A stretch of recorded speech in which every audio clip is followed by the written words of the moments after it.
Dear students of secondary stage, third year, our English educational program welcomes all of you.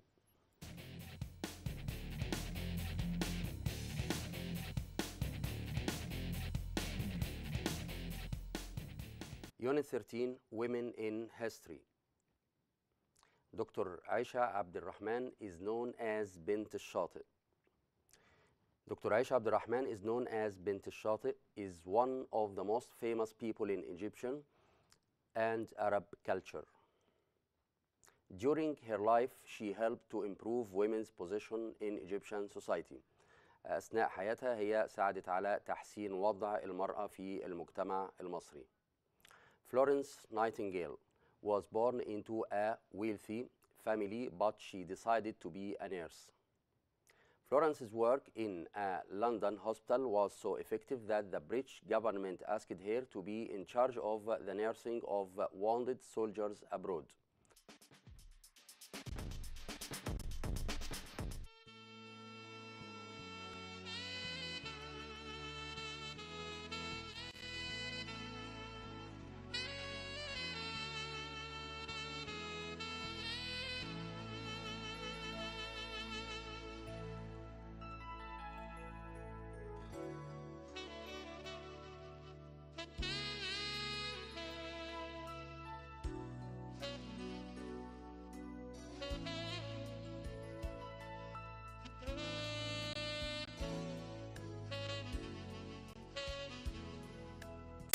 Amy Johnson was from the north of England and first came interested in flying.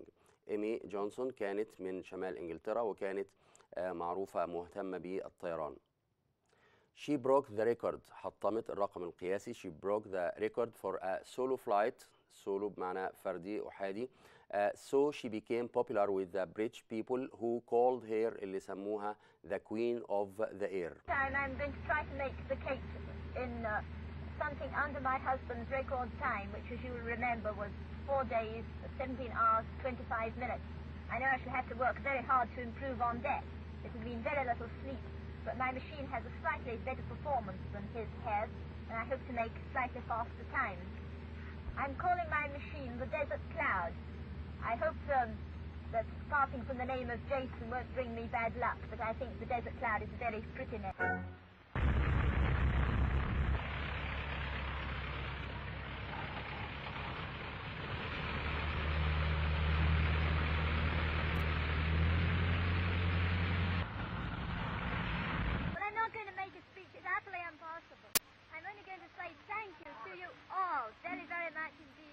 Hearty welcome. And I just love to be here. I'm so happy to be at Sydney, the goal of my ambitions. And I'm going to enjoy myself. Now we have definitions of the new vocabulary. Argue for. Argue for. To clearly explain why you think something is true. Argue بمعنى يجادل. Degree as a noun, كلمة degree كاسم, the qualification given to someone who has successfully finished a university course. هي المؤهل اللي بياخده الشخص اللي أتم بنجاح كورس في الجامعة. degree بمعنى درجة زي الماجستير وغيره. encourage. encourage من الأفعال المهمة جدا بتستخدم في الترجمة على طول. to try to persuade. محاولة إقناع someone شخص to do something especially by making them more confident. in charge of من أهم التعبيرات في اليونت. in charge of مسؤول عن بتساوي responsible for مع اختلاف حرف الجر طبعا. to be the person who controls or is responsible for someone or something يعني مسؤول عن. impressive making you admire something. impressive شيء نقول عليه impressive بمعنى إنه رائع جدا أو له انطباع جيد. license an official document. document يعني مستند وثيقة that gives you permission to do something. إذا license اللي هي الرخصة سواء بقى رخصة للقيادة driving license أو بتعتبر أيضا لمزاولة العمل. عشان كده بنقول كلمة ليسانس بالفرنسية. solo done alone without anyone else helping you. شيء بنعمله solo بمعنى لوحدي. ممكن يبقى عازف يبقى singer etc. Now we have some expressions. break the world record. break the world record يحطم الرقم العالمي أو المسجل عالميا. join the university يلتحق بالجامعة. join لها عدة معاني منها يلحق ويلتحق. miss the record بمعنى يخطئ في تسجيل الرقم أو تحطيم الرقم. make long distance flight يعمل رحلة طويلة. in charge of اللي هي زي ما قلنا مسؤول عن. was born into a wealthy family يعني ولد في عائلة ثرية. هنا في ملاحظة مهمة، born in بعدها البليس المكان، لكن born into تيجي مع بعدها family. on your own equal alone. ما نقول عملت شيء on your own يعني بنفسك زي alone. solo flight. language notes ملاحظات لغوية، طبعا دي بتكون مهمة جدا بيجي عليها أسئلة التشويس والميستيكس. degree water freezes at 32 degrees Fahrenheit الماء بيتجمد عند درجة كذا. to get a suitable job you must have a university degree. إذن degree هنا بمعنى درجة زي درجة الحرارة، وأيضا درجة علمية. staff as a noun. crew as a noun. staff تطلق على مجموعة عاملين موظفين في مجال معين، زي عندنا ممكن نقول في المدرسة الانجليش staff بمعنى staff اللغة الإنجليزية. crew طاقم بتيجي دايما مع طاقم طيارة أو سفينة. the hotel staff were very helpful. the captain and his crew wished the passenger a happy flight. spend ليها أكتر من حالة. spend plus time plus verb ing or noun. spend plus money on plus verb ing أو noun.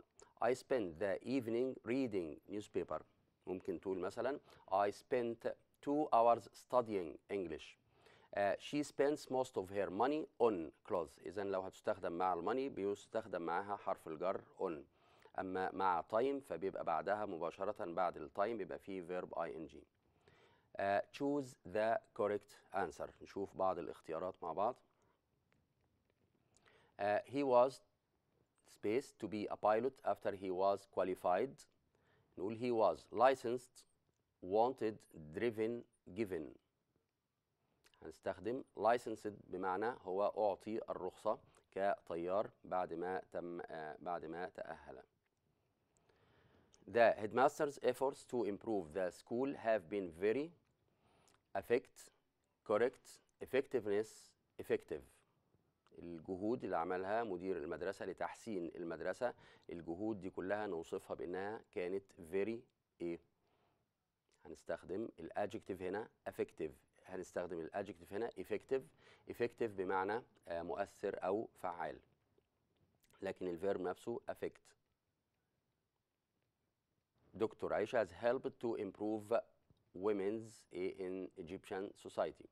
طبعا هنا الابوستروف اس مع عائشة، دكتور عائشة، هي اختصار has. نعرف منين ان بعدها past participle. دكتور عائشة has helped to improve women's possessive post in Egyptian society. هي ساعدت على تحسين المرأة، وضع المرأة. position هنا بمعنى وضع، تيجي بمعنى منصب، موقع. okay. Another sentence. Florence worked as a nurse at time of war and helped the wounding. طبعا اختار wounded هنا soldiers معنى الجرحى. He is in of the company during the absence of the manager. نفترض ان المدير غايب، يبقى مين اللي ممكن يكون؟ هو الشخص اللي in charge of بمعنى المسؤول عن. Congratulations, your grades in the exam are منا impressive, impressed, impression, impress. عايزين نوصف الدرجات اللي حصلت عليها منا في الامتحان بعد ما بنهنيها، يبقى هنستخدم هنا طبعا كوصف كadjective يبقى كلمة impressive. تمام. impressive. دكتور عائشة was concerned with بمعنى مهتم بيه. concerned with matters. religion, religious, religions, religiously. هنستخدم هنا طبعا في matters معنى أمور أو شؤون، يبقى مطلوب قبل الموصوف يكون في صفة adjective، فهنختار كلمة تمام. religious بمعنى ديني، يبقى religious matters الأمور الدينية. سارة sings alone. سارة بتغني بمفردها لوحدها، يبقى دي بنسميها ايه؟ she is a good ايه singer. نسميها solo ولا only ولا lonely ولا alone. نستخدم كلمة solo singer بمعنى تغني بمفردها. Find the mistake in each of these sentences then write them correctly. سؤال find the mistakes، السؤال المهم. The Egyptians appropriate Dr. أحمد زويل's efforts in science. طبعا بدل appropriate بمعنى مناسب ملائم هنستخدم الفيرب appreciate بمعنى يقدر. The Egyptians appreciate Dr. أحمد زويل's efforts in science. Our teaching crew at school are very knowledgeable. Our teaching staff. بنقول our teaching staff وليس crew زي ما قلنا في طاقم طيارة أو مركب etc. Personal. I think the problem of food shortage will affect us. Personal بمعنى شخصي، لكن هو المقصود بيها إنه نقول personally يعني على المستوى الشخصي أو بصفة شخصية. Before you can fly a plane you need to have a pilot's license. Before you can fly a plane you need to have a pilot's license. هنا نستخدم ايه بدل كلمة license اللي فوق license التانية؟ طيب ايه الفرق؟ الأولى اللي بحرف الاس في الآخر، الاس اي اللي في الآخر، حرف الاس هنا تعتبر verb، بينما السي اللي تحت تعتبر noun. فالمطلوب هنا noun اللي هو كلمة license معنى رخصة، وليست الفيرب اللي هو يعطي رخصة. I found university work very difficult but my friends were very encouraged. وجدت العمل في الجامعة صعب جدا ولكن أصدقائي كانوا very encouraged. ينفع بعد very نجيب verb؟ طبعا لا، هنجيب صفة اللي هي encouraging. هنا encouraging تعتبر بمعنى مشجع. grammar. جه وقتنا مع الجرامر، والجرامر هنا في اليونت relative clauses. relative clauses اللي هي بنسميها ضمائر الوصل. ضمائر الوصل اللي هي بالعربي أيضا في النحو العربي بتعرف بالأسماء الموصولة زي الذي والتي إلى آخره. who, whom, which, that, whose, where, when. هنتعرف على كل واحدة منهم وبنستخدمها لإيه. هو طبعا معروفة إنها إلى subject or object for human، طبعا دي للإنسان. whom أيضا بس في حالة الأوبجكت. which طبعا دي تعتبر لغير العاقل. that بتعتبر بديل لكلاهما هو وأيضا لwhich. whose دي بتستخدم للتعبير عن الملكية، where للمكان وwhen للزمان. who or that. I met my friend he traveled abroad before. نفترض ان في جملتين منفصلتين، يعني زي ما سمينا الدرس relative pronouns يبقى ضمائر الوصل، يبقى دورها انها توصل بمعنى هتربط الجملتين ببعض. نقول I met my friend who traveled abroad before، وينفع هنا بدل who نستخدم that. who that. He's Mr. سلامة. I got all the information from him. أيضا جملتين منفصلتين. طيب هنا نشوف هنستخدم كل واحدة إزاي. He is Mr. سلامة whom I got all the information from. ليه أنا استخدمت whom؟ لأنه مستر سلامة هنا يعتبر object، أنا اللي حصلت على المعلومات منه، فهو object مفعول، إذا يمكن هنا استخدام whom وهي للمفعول فقط ولا تصلح للفاعل، بينما هو تنفع للاتنين. He is Mr. سلامة from whom I got all the information، بمعنى حرف الجر مكانه هنا في مع ضمائر الوصل إما يكون قبل ضمير الوصل زي الجملة الثانية from whom، أو يجي حرف الجر في نهاية الجملة أو بعد جملة الوصل. He is Mr. سلامة سلام who or that I got all the information from. طبعا هنا بنستخدم who على أساس إنه عاقل، وأيضا that تعتبر بديل صحيح. which or that نفس الشيء، which لغير العاقل وأيضا لها بديل هو that. I bought a mobile I gave it to منى.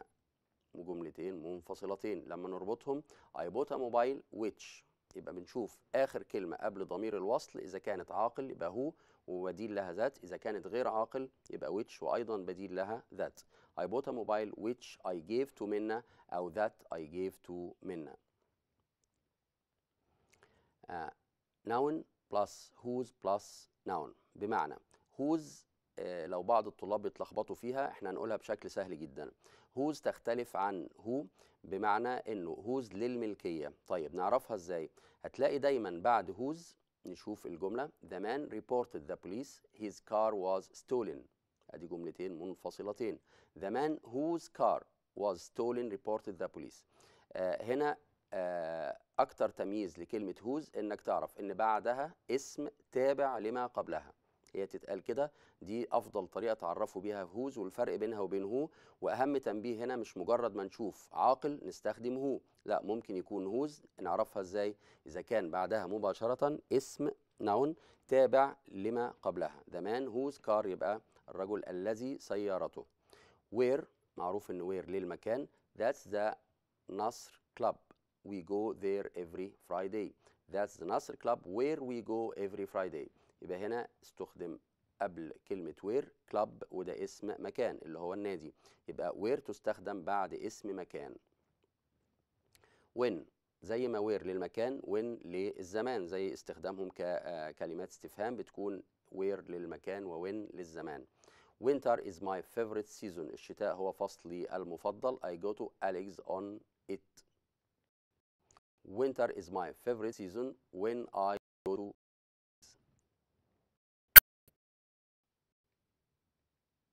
note that comes after. كلمة that بتيجي بعد ايه؟ دي مهمة قوي.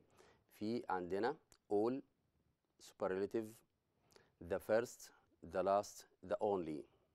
هنا تعتبر زي التفضيل the first the last the only. هنا بنستخدم that. all the students that got prizes are very intelligent. يبقى هنا في كلمة all استخدمنا that. all the students that got. omitting who which that. omitting بمعنى حذف. امتى يجوز أن نحذف who أو which أو that؟ تحذف ويبقى المعنى كما هو. in passive voice في صيغة المجهول. I saw the car which was stolen from Mr. علي. أنا شفت السيارة اللي سرقت من مستر علي. هنا إيه اللي ممكن نعمله عشان نحذف which؟ طبعا إذا حذفت which يبقى يحذف معاها verb to be. I saw the car stolen from Mr. علي. أنا شفت السيارة المسروقة من مستر علي. المعنى هو وطبعا الباست participle بيستخدم as an adjective. التصريف الثالث ده اسم المفعول بنستخدمه كصفة. in active voice وفي صيغة المعلوم إيه اللي بيحصل؟ verb ing. زي I met my friend who traveled abroad. قابلت صديقي اللي سافر للخارج. I met my friend traveling abroad. هنا استخدام verb ing لحذف who. we use what. طيب امتى بنستخدم what؟ I'll eat the food which that you cooked. I'll eat what you cooked. هنا أقدر أقول I'll eat what you cooked اللي أنت طبخته. What we need is a holiday. هنا what بنشبهها بحاجة في العربي اللي هي ما الموصولة. في ما في اللغة العربية اللي بتدي نفس معنى الذي أو التي. what هنا بتقوم بنفس الدور بالظبط في الإنجليش. I'll eat what you cooked يعني أنا سآكل ما طبخته. What we need is a holiday يعني ما نحتاجه بمعنى الذي نحتاجه. هنا بنستخدم what وهي طبعا هنا لشيء غير عاقل. relative pronouns with prepositions. ضمائر الوصل مع حروف الجر، دي طبعا شيء مهم جدا. عندنا مثلا time when مع التايم بيستخدم مع حروف جر in أو on وبنستخدم أحيانا at which. place المكان يبقى طبعا هنستخدم where بيجي مع حروف جر أيضا in أو on أو at which أيضا. reason السبب بنستخدم طبعا why وممكن استخدام for which. يبقى at which تنفع للتايم والبليس، بينما الريزون السبب نقول for which. طبعا ده يبان من الأمثلة. I never forget the day when I first saw the كعبة. أنا لن أنسى أبدا اليوم اللي شفت فيه الكعبة لأول مرة. when I first saw. نلاحظ إيه اللي قبل when؟ كلمة day وهي طبعا تدل على time. I never forget the day on which I first saw the كعبة. on which. طبعا إن ال days بتاخد on. منصورة is the place where I was born. المنصورة هي المكان اللي أنا ولدت فيه. منصورة is the place in which I was born. in which، يبقى هنا استخدام in which. لاحظنا ايه؟ نلاحظ انه الجملة اللي يستخدم فيها where ممكن استخدام which بدلا منها، ونفس الشيء مع when ممكن استخدام which بدلا منها، بس بشرط وجود ايه؟ وجود ال preposition حرف الجر زي in which. That's the reason why he left here. ده السبب في ان هو تركها. That's the reason for which he left here. طالما فيها reason فيها سبب بنستخدم why، وممكن استخدام بدلا منها for which، لان for بتدي معنى السبب لأجل كذا. He says he is poor, by which he means he can't buy a car. He says he is poor, by which he means he can't buy a car. By which هنا مقصود بيها ان الكلام يقصد به كذا. Choose the correct answer. Dr. Aisha used to go with her father to meeting. She learned to write and read. To which, by which, at which, for which. نشوف هنا بعد go with her father to meeting. الميتنج هنا هنعبر عنه ب to which ولا by which ولا at which ولا for which. طبعا هنا المكان هنستخدم at which، الاجتماع اللي فيه she learned كانت بتتعلم كذا، إذن هتكون at which. This is the waiter. عارفين waiter اللي هو بنسميه الجرسون، ولو انها كلمة فرنسية لكن في اللغة العربية بنسميه النادل. This is the waiter serves food in this restaurant. اللي بيقدم الطعام في هذا المطعم. نقول على الويتر اللي هو إنسان نقول who ولا which ولا whose ولا whose. نلاحظ كويس أوي الفرق بين سي ودي. سي whose بمعنى who is، ودي كلمة whose اللي هي ضمير وصل بيستخدم للملكية. طبعا هنا هنستخدم who لأنه بتعبر عن الويتر اللي قبلها. نلاحظ حاجة مهمة عشان لما يجي استخدام whose نفرق بينهم. نلاحظ هنا استخدمنا who وليس whose. احنا اتفقنا ان whose بعدها اسم وليس فعل، لكن هنا كلمة serves تعتبر طبعا verb، فهنستخدم who. The nurse responsibility is to look after patients has worked at hospital for 10 years. الممرضة عايز أقول اللي مسؤوليتها إنها تعتني بالمرضى. طيب نقول which ولا whose ولا who ولا who is. The nurse. نقول whose responsibility. ليه؟ نراجع مع بعض whose، لأن أنا بركز على whose لأن هي دي أكتر حاجة بيلخبط فيها الطلاب. The nurse whose responsibility. هنلاقي بعد whose اسم اللي هو كلمة responsibility المسؤولية، والاسم ده اللي هو كلمة المسؤولية تابعة لما قبلها اللي هو the nurse، يبقى مسؤولية الإيه؟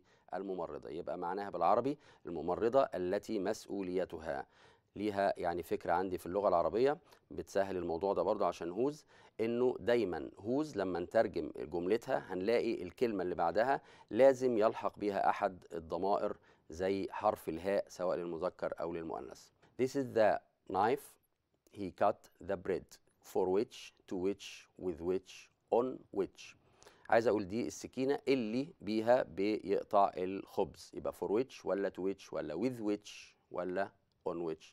طبعا with اللي هي بي حرف جر with بمعنى بي، يبقى with which. وينفع نقول which he cut the bread with، زي ما قلنا حرف الجر ينفع يجي في النهاية.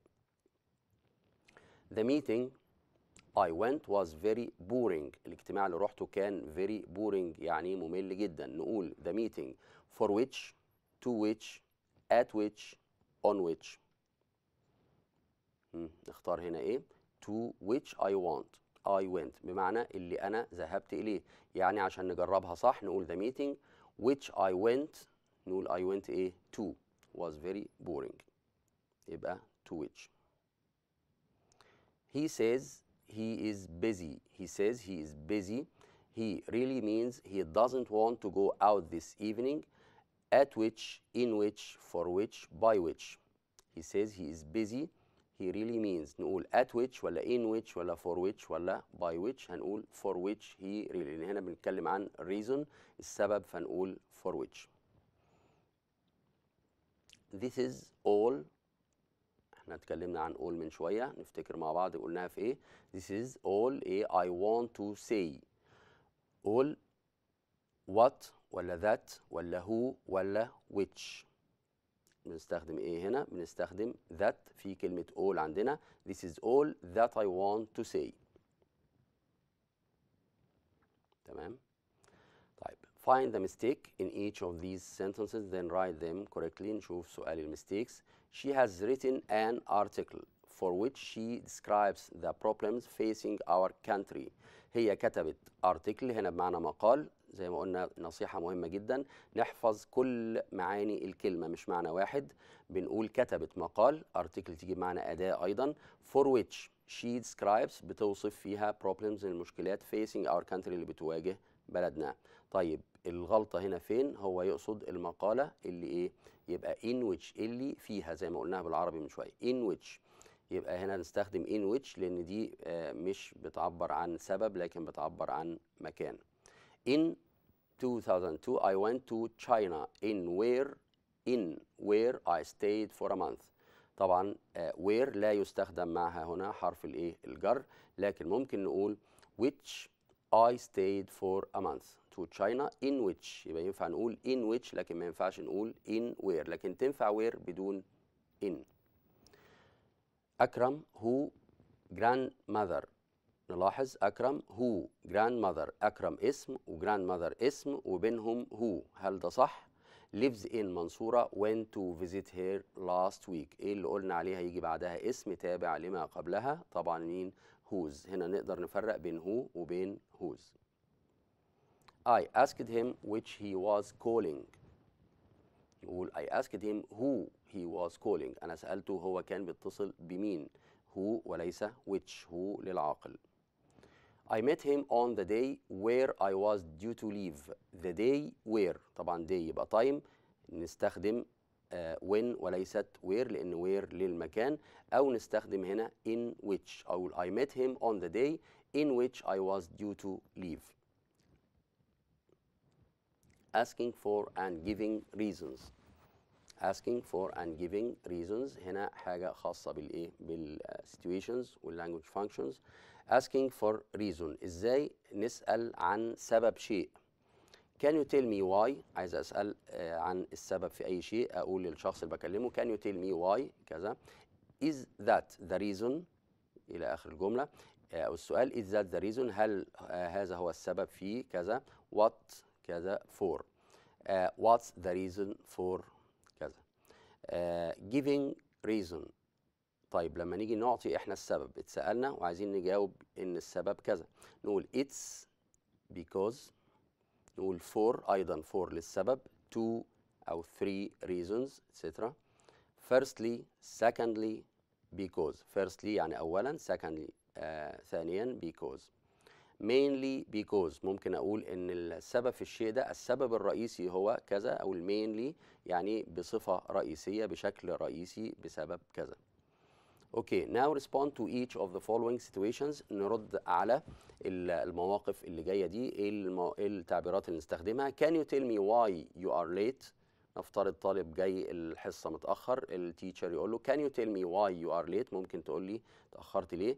I'm sorry, it's because the bus broken down. يعني الحجة اللي أغلب الطلاب بيقولوها I'm sorry, it's because the bus broken down. إنه الباص تعطل. Why did you choose this person for this task؟ ليه اخترت الشخص ده لهذه المهمة؟ Mainly because. نقول له بسبب بصفة رئيسية عشان كذا. Because he has many good qualities.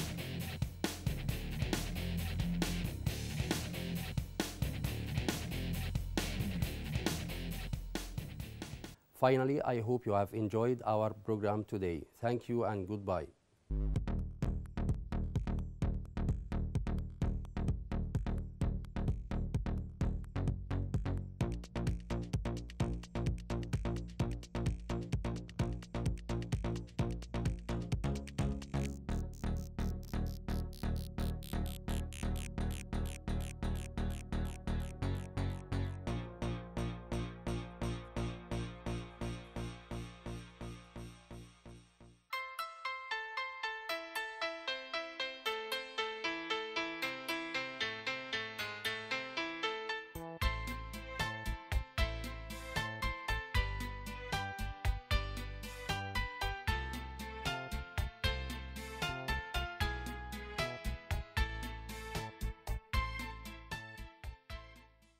أعزائي طلبة وطالبات الشهادة الابتدائية، أهلا ومرحبا بكم في حلقة جديدة من حلقات البرامج التعليمية للشهادة الابتدائية لمادة اللغات العربية. حلقة اليوم تنقسم إلى نصفين. في النصف الأول سنقوم بدراسة درسا من دروس النصوص بعنوان أخي الإنسان، وفي النصف الثاني نتناول مراجعة على ما سبق دراسته في قواعد اللغة العربية.